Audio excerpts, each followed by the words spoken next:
Hello and welcome. This is Lindsay of Lindsay Lou Rogers for the Momentum Talk Show. And today I have with me Aruna Krishnan, author of the Busy Mind series. Say hello, Aruna. Hello, everyone. So happy to have you here. I have one of your books here with me today, Lead That Thing, which I got an autographed copy of. So I'm so thankful for that. So I'll begin by letting you all know what Momentum stands for, and then we will learn more about Aruna and her story. So Momentum was a download that I received about a year ago, and it stands for Monumental Opportunity Manifesting Extraordinary New Times Upon Man and Womankind.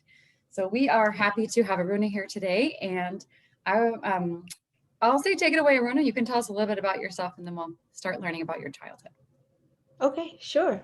My name is Aruna Krishnan. I am an author, podcaster, and a management consultant. I met Lindsay through the dots, and we realized very recently that we have a lot in common, and we enjoy talking to each other. And today, definitely, I'd love to share things that I've learned through my journey, and hopefully, you can learn something from that too. Wonderful. That was great. So our first question for you today is, what is one thing that motivated you in childhood? That's a really interesting question, Lindsay, because I was thinking about this. And in childhood, growing up in Africa, for one, it was, I was in a small community, Indian community in Africa. And I think the lifestyle there was pretty much it's your home life, your school life, and a very small social circle. So the question of motivation, at least as a child, never really came in. It was so sheltered, so structured that you never even really had to think about it. It was like you do it because you have to do it. Like in many ways, I think it was easy to raise kids in that kind of environment because nothing's ever questioned, right? So once I started to get into the teenage years, then it falls more on myself. Like, how do I motivate myself? Because then you're starting to deal with more things, and it's about the need to succeed, right? It's the need to succeed. So you work really hard because you want to do well, and nobody wants to fail. It's always there's this big stigma with failing, right? And so in terms of motivation, it's always like wanting to not fail. I would put it that way. And then it really evolved once I started to go to college, and then once I started to work. So in my early career and in college, it was kind of the same thing as, not wanting to fail. And then come once I became a career woman, it was okay, how do I do my best? How do I prove that, I'm capable of this? And how do I get to the next level? So there was always this thing about going to the next level. So you always find yourself in the state of, I'm never really happy until I get to this stage. You get to that stage and you're like, yeah, I got here. So what's next? And you keep going. And then that happiness seems to evade you because you keep trying to shoot for something. It's like you treat it more like a destination rather than a state, right? A state of your mind. That was beautiful. You treat it like a destination rather than a state of your mind. Yeah. And if you did treat it like a state of mind, that would really change things, I think. For sure. And I think that was really a lesson I learned at a certain point in my life. And I think we had talked about this at one point, Lindsay, where sometimes it takes you have to be at the lowest point in your life for you to realize a lot of things, to question a lot of things in life and how you do things. And that was my turning point in life, where I was at the point of, I would say it was depression, and it was like not feeling like I had support from people around me or even family for that matter, extended family. And I I felt like I had to find an answer, and it was more within myself. I felt like spirituality had to be my answer. So growing up, spirituality was more like around. I was brought up as a Hindu, uh, but I think the way it was executed in terms of religion, it was more of the ritualistic side. And it wasn't so much like the actual lessons of Hinduism, the deep down lessons weren't so easily available unless I personally went and wanted to research it.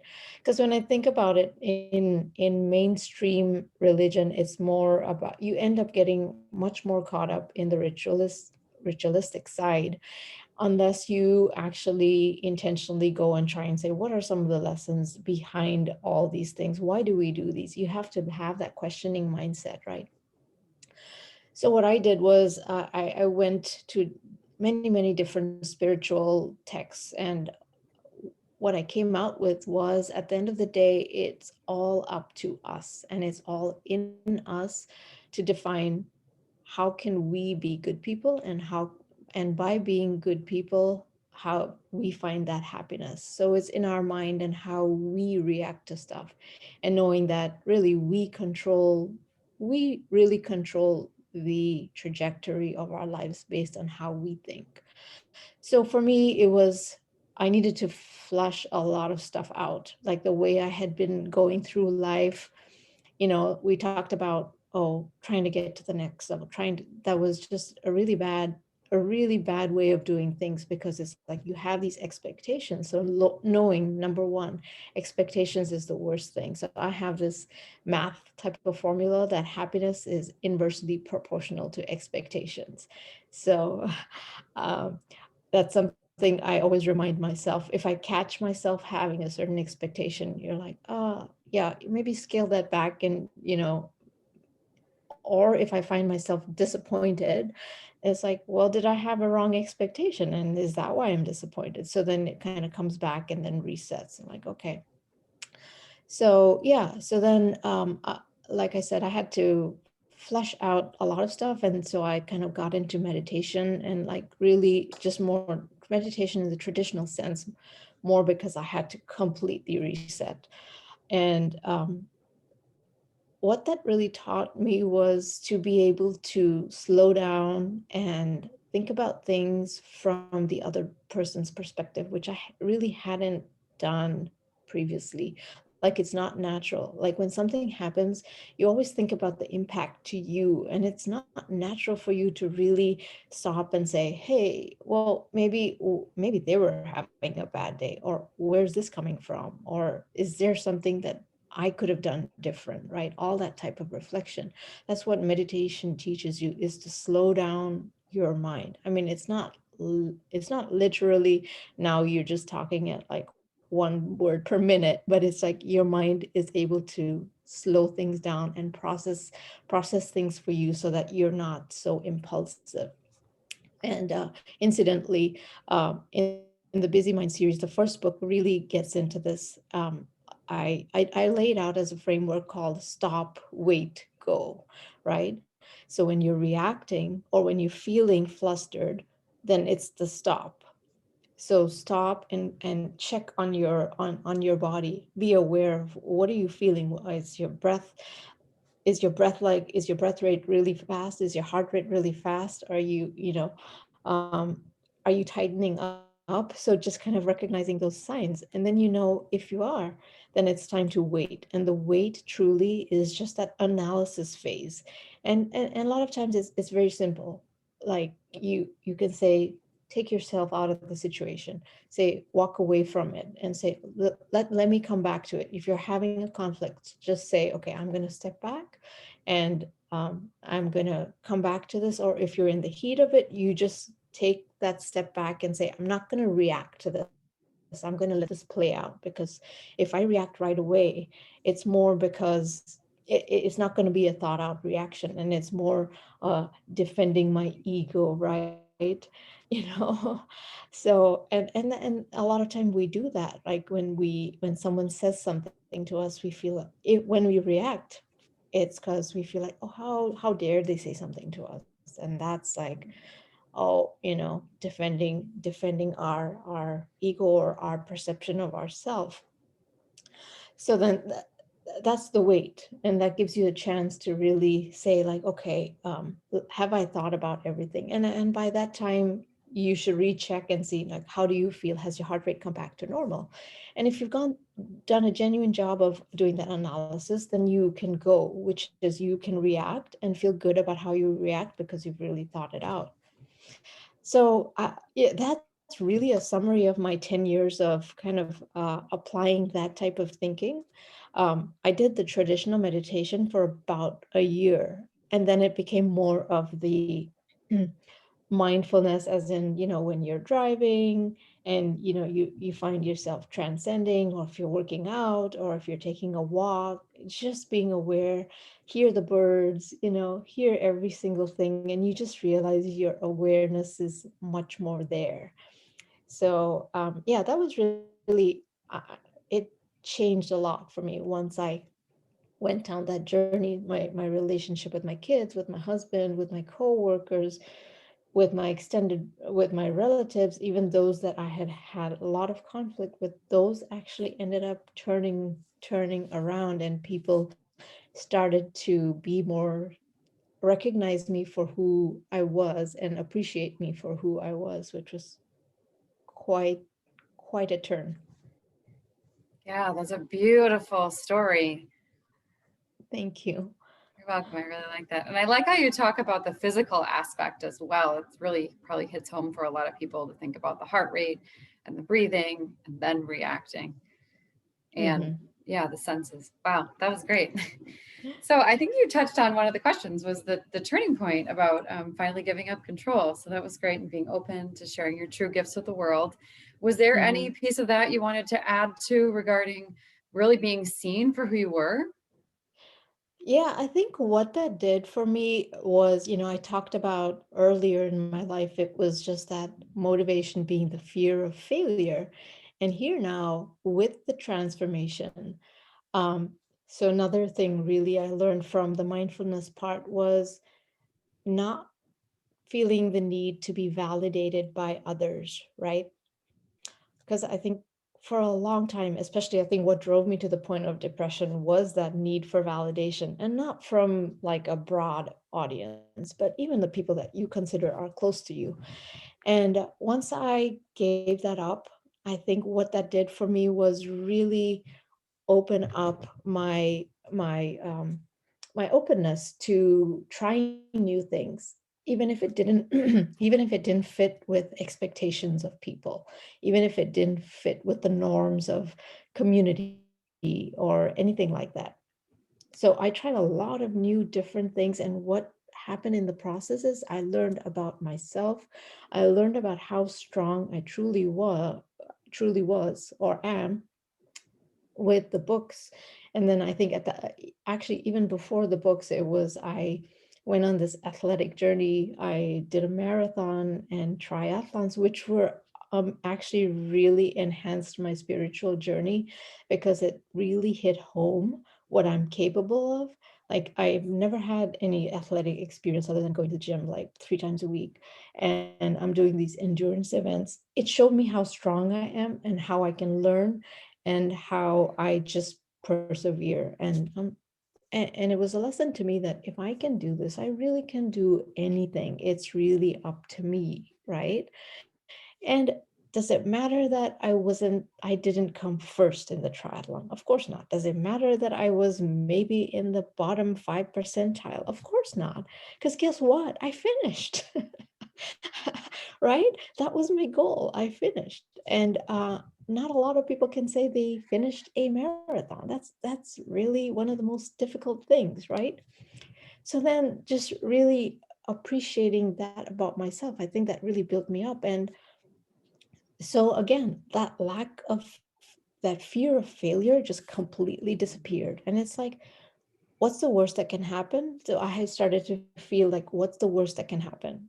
Okay, you fail. And what does that mean? That means that the next time you do it, you're going to try something different. And then when you have that kind of mindset, you're really just unstoppable. Yes. I love that you can translate the lessons you learned physically into other Mhm. areas of your life. That's really powerful and empowering. So, I mean, Mhm. that people could do lots of things out there physically, or not. I mean, mentally, and then you can translate that physically or into your work life or personal life or family Mhm. life. Yeah, that's amazing. That's a really great story, Rena. Thank you. Thank you. I didn't know Yeah. that. That's really great to hear. Yeah. Thank Thanks you. for sharing. Yeah. One You, thing I would add, yeah.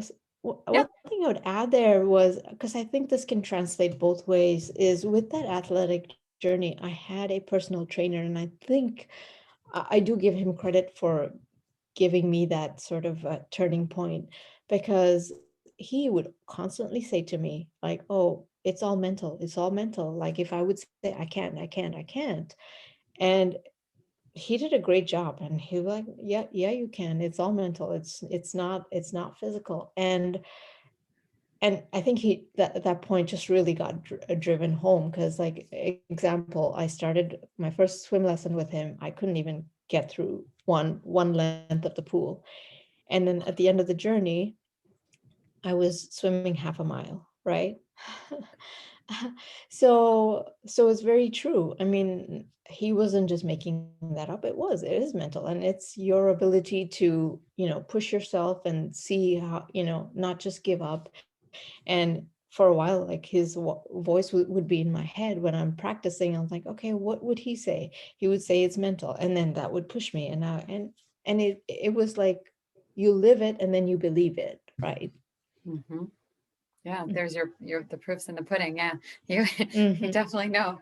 Wow. Yeah, that's good to remember is that it's all mental. So you can really Mm-hmm. overcome a lot of things that way if you put your mind to it.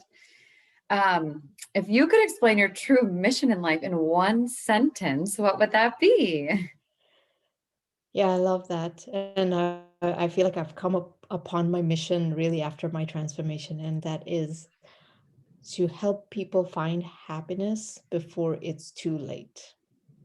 And can you touch on that's beautiful, beautiful mission.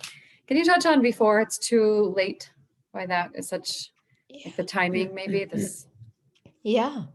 So, yeah, I'm gonna use one of my guest lines here. So I had a guest on my show, and his name is Trav Bell, and he calls himself the bucket list guy. So he has a very similar story to mine, and so he goes around helping people reach their goals, but he uses the word expiry date, right?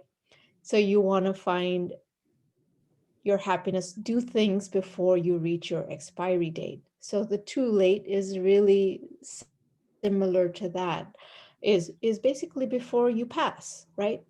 Because from what I've seen, having gone through this journey and with people really close to me, is they've held on to a lot of hurt and a lot of unhappiness unnecessarily, right?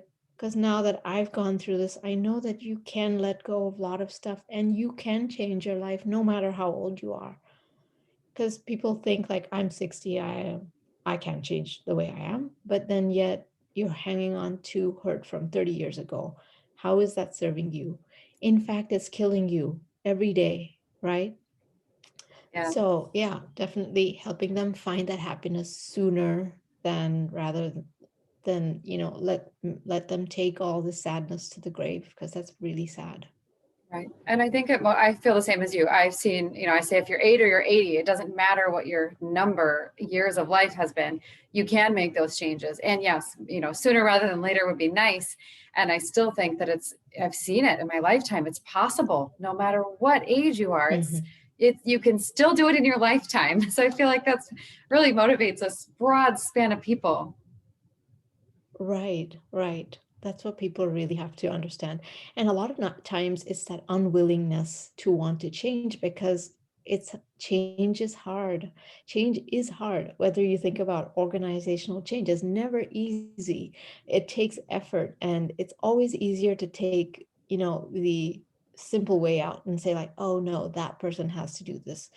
And you don't it's harder to really say, I'm going to take accountability for my life, It's like, no, I'm not going to interact with these people because they're not good. And I'm going to continue to be the way I am because I don't want to change. And that's a resistance to change, but you're actually not serving yourself very well by doing that. Right. I love that. Yeah. Make the decision to change. Yeah. That's empowering as well. Yeah. So, what is something that you do that people may not know just from looking at your social media or your website about you personally? Yeah. Yeah, I had to think about this a little bit because I think I do post quite a bit, and the stuff that's exciting to me, I post quite a bit. So in terms of the podcasts and the books and everything, but one thing I've noticed in my theme in the last, say, 5, 6 years is I bring positivity to every team or every environment that I am in. So I don't know that I'm doing it consciously, but I think it's become a part of me that, I'm able to help people see the positive in every situation. If they're flustered or whatever, I'm able to see, calm them down, or help them see that things are not as bad as they are. So maybe just being that calm influence on people's lives is really what I do. Yeah, that's so grounding. May not know that your presence is grounding, and by pointing out that one ray of hope or that one Yeah. grain of sand that's positive can really turn. And all you need is that one, sometimes that one friend or that one comment from your coach to get you through. It might just be the tiniest little thing, but it's something. Yeah. So, beautifully put. I Yeah. love the calming presence. Well, is there anything else you'd like to add today? No, I think I really enjoyed this conversation, and I always love to talk about, philosophical things and spiritual things and transformation because it's so meaningful to my life and it's something I've lived. So thank you for this opportunity. I really appreciate it. It's been wonderful to have you. And where can people find you, Aruna? Yeah. So you can find me on LinkedIn, Aruna Krishnan, and on my website, my company's website, which is optim-strategies.com. So on there, you'll find even my blog for my podcast, as well as forum a forum for any of the topics, business topics, as well. And what's the name of your podcast? The name of my podcast is Lead That Thing, just like the book. There you go. Okay, so everyone can find that. And where can they get the books if they'd like their own copy? Yeah, all three of my books are available on Amazon.com. So you can check those out there. Thank you. Wonderful. Okay, well, thank you so much for being on the show today. It was great to have you. Till next time.